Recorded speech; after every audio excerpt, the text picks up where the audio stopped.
Mister वालिम here. Parijat next episode के अंदर एक ऐसा तहलका खेज काम करने वाला है जिससे आप लोग बहुत ही ज्यादा हैरान हो जाओगे। उसकी वो बात सुन के बहुत सारी व्यूअरशिप जो है वो डिस्टर्ब हो जाएगी कि आखिर एक इंसान ऐसा कैसे कर सकता है। तो भैया वो कौन सा चमत्कार करने वाला है, क्या कहेगा ये नेक्स्ट एपिसोड के अंदर, बहुत ही इंटरेस्टिंग पॉइंट है जो मैं आपको आज के इस वीडियो में आप लोगों को बताऊंगा। और बल्कि वो जो पॉइंट है ना उसका डायरेक्टली कनेक्शन है परिजात के करोड़पति होने से। तो भैया ये करोड़पति कैसे हो जाएगा और आने वाला ड्रामे का सबसे बड़ा ट्विस्ट क्या है जिसके ऊपर ड्रामा बहुत ज्यादा बेस करता है, इन सभी क्वेश्चंस के आंसर मैं आज के इस वीडियो में करने वाला हूं। फिर जो नए लोग आए मेरे चैनल पर जल्दी से दबा दें सब्सक्राइब का बटन, पुराने लोग जल्दी से कर दें मुझे इंस्टाग्राम पे फॉलो यहाँ @नुमालिम, क्योंकि आपके सभी क्वेश्चंस के आंसर मैं वहां पर करने वाला हूं। वीडियो कर दे जिससे लगता है हम स्टार्ट कर सकें बहुत ही सुपर डुपर रिव्यू। तो चलिए आगे बढ़ते हैं।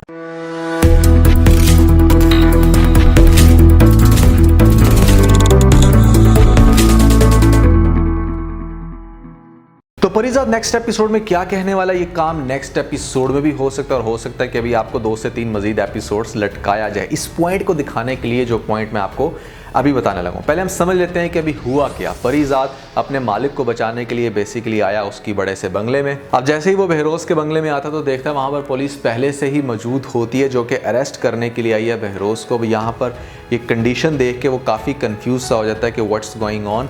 अब ऐसे में भैया यहाँ पर वो मालिक तो काफ़ी स्ट्रॉन्ग बंदा है, उसने तो अपने पहले से बेल के पेपर लेकर रखे हुए हैं, लेकिन उसने परिजात तक कोई ऐसा इंतज़ाम नहीं कर रखा था क्योंकि ये एक अनएक्सपेक्टेड सी चीज़ थी। उसको आइडिया नहीं था कि ये एकदम से टपक पड़ेगा। अब परिजात को जिस टाइम वो अरेस्ट कर रही होती है पुलिस वाली, तो भैया यहाँ पर बहरोज ये कहता है कि मैं तुम्हें बहुत जल्द वहाँ से रिहा करवा लूंगा, टेंशन नहीं लेनी, परेशानी नहीं लेनी। अब नेक्स्ट एपिसोड में दिखाया जाएगा कि परिजात से पहले बड़े आराम से तफ्तीश करने की कोशिश की जाएगी और वो अपने शायराना अंदाज में को टाल मटोल करेगा, लेकिन उसके बाद पुलिस ऑफिसर क्या करेगी कि इसकी छितरोल करो, इसको मारो और फिर देखते हैं कि क्या ये सच उगलता है नहीं। क्योंकि पुलिस ऑफिसर्स को अक्सर ऐसा लगता है कि मतलब जैसे पहले भी 2 इन्होंने मुजरिम पकड़े, उनकी मार कुटाई की तो अच्छे से उन्होंने सच बता दिया। तो अब वो ऐसे ही करने लगे हैं परिजात के साथ। इसके साथ भी बहुत ज्यादा जुल्म होगा, इसको बहुत मारा पीटा जाएगा और पुलिस वाले बड़े हैरान होंगे कि हमने इसको मार मार के इसका भरता बना दिया, लेकिन ये बंदा फिर भी मुंह से कुछ नहीं फूट रहा। आखिर ऐसी क्या खास बात है। अपनी उस बड़ी मेम साहबा के पास जाएंगे, कहेंगे कि ये तो कुछ भी नहीं बोलता और वो आगे से यही कहेगी कि यहाँ पर तो बड़े बड़ों के मुंह से हमने बहुत कुछ निकाला है, इसको मजीद मारो। उसके ऊपर मजीद तशद्दुद किया जाएगा, जिसके बाद यहाँ पर होगा क्या, ड्रामे के अंदर एक बड़ा इंटरेस्टिंग सीन आपको देखने को मिलेगा। लेकिन वो सीन बताने से पहले आपको थोड़ा सा ये भी बता दूं कि बहरोज ने अपना एक वकील कर लिया है और उसको सारी सिचुएशन बता दी कि एक्चुअली में क्या हुआ और बहुत ज़्यादा उसको पैसा देकर यहाँ पर सारी स्कीम समझा दी। वो स्कीम क्या होगी ये भी आपको आगे जाके एक्सप्लेन करता हूँ। लेकिन एक जो क्वेश्चन बहुत सारे लोग मुझसे कर रहे थे कि आखिर इतने जो स्ट्रॉन्ग लोग होते हैं ये ऐसा क्या करते हैं कि बड़े से बड़ा पुलिस ऑफिसर और यहाँ पर जैसे आईजी टाइप के जो लोग होते हैं वो भी इनसे डरते हैं, आखिर क्यों वो इनकी फ़ौरन से बेल कर देते हैं, इनको थाने बुलाने की भी जहमत क्यों नहीं करते, आखिर उनकी भी एक अपनी रिस्पेक्ट होती है, वो ऐसा क्यों करते हैं, आखिर इन लोगों को क्यों प्रोटेक्ट करते हैं। क्या एक आईजी भी बिजनेसमैन से इतना डरता है कि मतलब यहाँ पर उसको अरेस्ट नहीं करता? तो भाई एक्चुअली में वो बिजनेसमैन से डरते नहीं हैं। अगर मैं आपको बताऊंगा किसी भी आईजी की जो सैलरी होगी वो 2.5-3 लाख रुपए होगी, लेकिन बिजनेसमैन जो होता है वो करोड़ों में कमाता है। अब जब एक बिजनेसमैन करोड़ों में अर्न करता है ना, तो वो अपने साथ बहुत सारे आईजी और डीएसपी और पता नहीं जितने भी हाई रैंक के जो लोग होते हैं इन सब को ख़रीद लेता है या इन सब को इतना पैसा खिलाता है, इतना इंटरटेन करता है पार्टीज़ में बुला के, यानी कि कुछ सर्टन ख्वाहिशात को पूरा करके, जिसकी वजह से वो लोग भी इतना पैसा खा चुके होते हैं उस स्पेसिफिक इंसान से कि अगर कल को वो पकड़ा भी जाए तो ये खुद चाहते हैं कि उसको इस तरह की जेल ना हो, क्योंकि ऐसे बिजनेसमैन जब पकड़े जाते हैं तो वो फिर इन सभी आईजीज़ के नाम भी ले लेते हैं, वो सबको बताते हैं कि भाई हमारे साथ तो वो भी शामिल था, वो भी शामिल था। इसलिए ये डरते हैं अपनी पकड़ से, यानी कि इस तरह के जो बड़े बड़े रैंक के ऑफिसर्स होते हैं ये इन लोगों से डरते नहीं है कि मतलब ये हमें हार्म करेगा या इसके पास बड़ी पावर है, वो अपना नाम ना आए किसी वजह से, इसलिए वो प्रोटेक्ट करते हैं। यही वो रीज़न है कि मतलब यहाँ पर बहरोज को थाने में बुलाने की भी किसने जहमत थी कि उसको सुलाखों के पीछे 2 मिनट के लिए बंद भी नहीं रख सकते, क्योंकि इसके इतने बड़े बड़े एहसानात है लोगों पर। अब परिजात आप लोगों को याद होगा कि जिस रूममेट के साथ रहता था जब ये करता था बहरोज के पास काम, तो वो जो दोस्त इसका बना था वो इसको काफ़ी सजेस्ट करता है, इसके पास आता है, इससे रिक्वेस्ट करेगा, कहेगा कि तुम अपने ऊपर ऐसा जुल्म क्यों कर रहे हो, तुम सच्चाई क्यों नहीं बता देते, तुम इतना ज़्यादा क्यों खुद को जिल्लत देते हो, जब तुम्हें हकीकत का पता है, तुम जानते हो कि बहरोज ने अपनी बीवी का मर्डर किया और उस पॉलिटिशियन के बेटे को भी उसी ने मारा, तो फिर तुम क्यों यहाँ पर सुलाखों के पीछे बैठे हो? और वो इसके आगे कुछ नहीं बोलेगा, ये वो कहेगा कि मतलब मैं वो करता हूँ जो मेरा दिल करता है। लेकिन वो इसको फोर्स करेगा कि इसको सच्चाई बता देनी चाहिए पुलिस वालों को, अदालत में जाके सबके सामने क्लैरिटी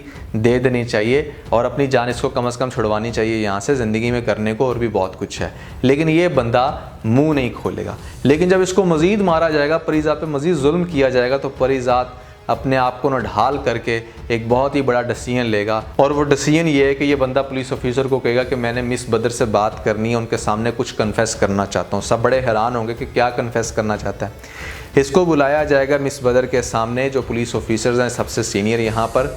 उसके सामने आकर ये बंदा कहेगा कि मैंने बहरोज़ की जो बीवी थी उसका, और ख़ास तौर पे वो जो बंदा था जिसके साथ उसका अफेयर चल रहा था, उन दोनों का मर्डर मैंने किया है, मैंने उनको जान से मारा है, और मैं ये बात अपने होशो हवास में कह रहा हूँ। जब ये बात करेगा सबके सामने, तो मतलब सब होंगे हैरान कि हैं, इतनी बड़ी बात इसने कर दी, और ये कैसे मर्डर कर सकता है जो इतना चुप रहने वाला बंदा, एक ऐसा बंदा जो कि शक्ल से लगता भी नहीं कि किसी का मर्डर कर सकता है, तो ये कैसे कर सकता है? सब लोग हैरान तो बहुत होंगे, लेकिन मतलब कहने का ये है कि वो इस तरह से अपने मालिक को बचाएगा, उसका नाम नहीं आने देगा, सिर्फ इस वजह से क्योंकि इसको ऐसा लगता है कि मैं उसका खाता रहा हूँ, उसके पास मुलाजमत करता रहा हूँ, तो मैं उसको तकलीफ़ नहीं दे सकता। मेरा तो कोई इतना ख़ास स्टेटस नहीं है, मैं तो एक आम सा आदमी हूँ, लेकिन वो तो इतनी बड़ी सल्तनत का मालिक, यहाँ पर अगर वो जेल के पीछे जाएगा या उसको ये लोग सज़ा देते हैं तो बहुत सारी ज़िंदगियाँ बर्बाद हो जाएंगी। सिर्फ ये एक थॉट इसके माइंड में आएगी, जिसकी वजह से ये अपने बहरोज़ मालिक का नाम नहीं ले रहा, बल्कि इसने अपना नाम ले लिया कि मैंने मर्डर किया या मैंने कत्ल किया। अब जब इतनी बड़ी बात कर देगा, तो यहाँ पर वो जब बात पता चलेगी बहरोज़ को, तो वो मुस्कुराएगा, वो कहेगा कि मुझे पहले ही पता था कि वो इस तरह की हरकत कर सकता है। तो उसके साथ उसका जो असिस्टेंट या वकील होगा वो कहेगा कि भाई उस मामूली से जाले ने तो पूरी की पूरी बसात ही बदल के रख दी है। तो आगे से बहरोज़ कहेगा कि वो कोई मामूली सा जाला नहीं है, मेरी सल्तनत का बादशाह है। अब एक इंसान ने पुलिस ऑफिसर्स के सामने कन्फेस कर दिया और सबको ये कह दिया हो कि मैंने मारा, तो मतलब फिर तो उसको सज़ा से कोई बचा नहीं सकता। लेकिन यहाँ पर बहरोज़ ने अपने वकील को कुछ मुख्तलिफ ही समझाया है, उसने कुछ ऐसी बात उसको पढ़ाई है जो वकील भी सुन के बड़ा हैरान होगा। खैर होगा ये कि मतलब जब ये केस जाएगा अदालत में, अदालत पूछेगी कि कैसे उसने मर्डर किया, तो वो सिर्फ इतना कहेगा कि मेरा बयान दे देना ही काफ़ी है, मैंने उनको मारा है, आप लोगों ने जो भी सज़ा देनी है वो मुझे सज़ा दी जाए। जबकि यहाँ पर इंटरप्ट करेगा बहरोज़ का वकील, वो कहेगा कि मैं एक गवाह पेश करना चाहता हूँ जो इस जुर्म के हकीकी मुजरिम को सबके सामने लेकर आएगा। और सभी लोग बड़े हैरान होंगे कि मतलब अगर ये मुजरिम नहीं है तो मुजरिम कौन है? तो ऐसे में आपको दिखाया जाएगा कि यहाँ पर आएंगे बहरोज़ साहब की टहरे में, और वो आके ये सबके सामने बयान देंगे कि ये जो शख्स सामने खड़ा है परीज़ात, ये सिर्फ मुझे बचाने की कोशिश कर रहा है क्योंकि ये बड़ा ऑनेस्ट है, इसको ऐसा लगता है कि मैं बहुत सारे लोगों की हेल्प करता हूँ, ब्ला ब्ला ब्ला। लेकिन fact of the matter is कि मैंने अपनी बीवी का और ख़ास तौर पे उस पॉलिटिशियन के बच्चे का मर्डर किया है, और मेरे पास ये सर्टन प्रूफ्स हैं जो इस बात की गवाही देंगे। हो सकता है कि इसके सारे के सारे वो जो गार्ड हैं वो सब के सब गवाही दे दें, तो फिर परीज़ात के अकेले का कहना क्या बनता है? मतलब परीज़ात की सिर्फ बात नहीं सुनेगी कोर्ट ये देखेगी कि ज़्यादा गवाह किसके हैं और कौन सा बंदा कन्फेस कर रहा है। तो आपको ये दिखाया जाएगा कि बहरोज़ ना सिर्फ इस तरह से परीज़ात को इस जुर्म से आज़ाद करेगा, बल्कि वो सबके सामने ये भी अनाउंस कर देगा, भरी अदालत के सामने ये भी कह देगा कि आज से मेरी सारी प्रॉपर्टी का, सारी दौलत का मालिक परीज़ात है, और परीज़ात इस चीज़ को हैंडल करेगा। परीज़ात बड़ा हैरान होगा कि मतलब क्या, हाउ इट्स पॉसिबल कि मतलब इतने बड़े बंगले का मालिक मैं बैठे बैठे बन गया, मतलब मुझे तो सजाए मौत होने वाली थी। और यहाँ पर एक वाहिद ऐसा केस होगा किसी भी ड्रामे या मूवी के अंदर कि जहाँ पर एक मुजरिम को, मतलब जो सो कॉल्ड मुजरिम बन गया था सब लोगों के सामने, उसको सज़ा होने वाली थी, और उसको सज़ा के बजाय इतनी बड़ी सल्तनत मिल जाए, एकदम से वो अरबपति हो जाए, तो एक बहुत ही इंटरेस्टिंग सीन होगा। मैं तो शायद आप लोगों को अपने अल्फाज में एलैबोरेट करके नहीं बता सकता कि किस तरह से आपको ये सीन पोर्ट्रे किया जाएगा, लेकिन मुझे पर्सनली ऐसा लगता है, मेरी एक बहुत बड़ी प्रेडिक्शन है, आई बिलीव कि आप लोगों को कुछ ऐसा ही दिखाया जाएगा। और अगर ऐसा दिखाया जाता है तो जस्ट इमेजिन कि आपको कितना मज़ा आएगा वो सीन देखने का, और वो जो मोमेंटम होगा जो आपको इस ड्रामे के अंदर क्रिएट करते हुए दिखाया जाएगा वो बहुत ही ज़्यादा इंटरेस्टिंग होने वाला है। तो भैया ये तो होगा परीज़ात कैसे अमीर, और उसके बाद क्या कुछ होने वाला है। मैंने इस ड्रामे की कंप्लीट स्टोरी प्रेडिक्ट की थी, आप लोगों को बताया था, नहीं देखी तो वीडियो पुरानी ज़रूर देखिएगा। और ख़ास तौर पे बहुत सारे लोग मुझसे पूछ रहे थे कि भाई बबली बदमाश का कैरेक्टर कैसा लग रहा है, तो भाई ऑनेस्टली स्पीकिंग मुझे ना बड़ा इरिटेटिंग लगता है। ऑल्दो कि यहाँ पर सबूर अली बहुत अच्छी एक्टिंग कर रही है, उसने बड़ा अच्छा काम किया, लेकिन पता नहीं क्यों ये एक ऐसा कैरेक्टर है जिसको देखने को मेरा ज़्यादा दिल नहीं करता, मतलब मेरा बड़ा दिल ख़राब होता है। अगर आप लोगों के साथ भी ऐसा हो रहा है तो ज़रूर बताइएगा नीचे मुझे कमेंट सेक्शन में। हाँ, लेकिन एक चीज़ मैं आप लोगों को ज़रूर कहना चाहूँगा कि जो डेफिनेशन मैंने आप लोगों को एक्सप्लेन की थी बबली बदमाश कैरेक्टर की, एग्जैक्टली वही चीज़ें आपको सुनने को मिली हैं लेटेस्ट एपिसोड के अंदर।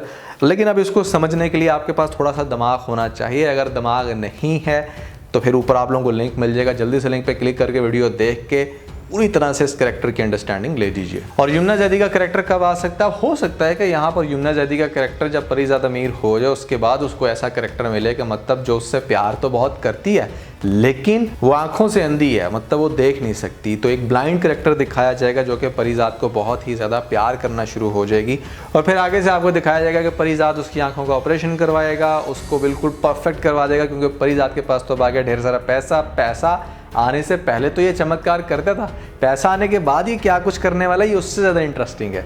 तो मेरे ख्याल से थोड़ा सा ड्रामा आपको ड्रैग करते हुए दिखाना चाहिए इन सेंस के परिज़ाद अब अमीर हो गया है और उसके बाद वो क्या क्या काम कर रहा है और आप लोगों के अकॉर्डिंग क्या क्या कर सकता है ज़रूर बताइएगा नीचे मुझे कमेंट सेक्शन में। तो आज के बस इतना। अगर आपको इस वीडियो के अंदर कोई एक पॉइंट मिल रहा तो आप इस वीडियो को लाइक ज़रूर कीजिएगा, अपने दोस्तों के साथ ज़्यादा से ज़्यादा वीडियो को शेयर करने की कोशिश करें, स्पेशली उन दोस्तों के साथ जो पाकिस्तानी ड्रामास के बहुत बड़े फैन हैं। वीडियो चलिए तो सब्सक्राइब बटन के ऊपर जरूर क्लिक कीजिएगा और कमेंट सेक्शन में मुझे अपना फीडबैक देना मत भूलिएगा। और ये सारे काम करने के बाद आप बेल आइकन को जरूर प्रेस कर लीजिएगा ताकि लेटेस्ट अपडेट आप लोगों को सबसे पहले मिल सकें। इसके साथ ही बहुत सारा ख्याल रखें, stay motivated and God bless you.